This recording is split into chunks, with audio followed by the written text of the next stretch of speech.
In this video, we'll talk about Kajabi's mobile app settings. To get started, log into your Kajabi admin panel. Near the bottom left, click on Settings.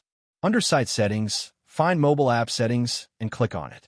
Kajabi offers a mobile app for both Android and iOS devices, allowing your users to access your courses directly through the Kajabi app.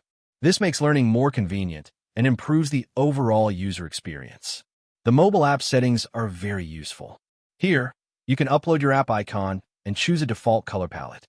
Kajabi limits you to specific color palettes, so it's important to select one that best matches your brand identity. Next is Kajabi App Promotion. In this section, you can upload a promotional banner and access pre-written email copy.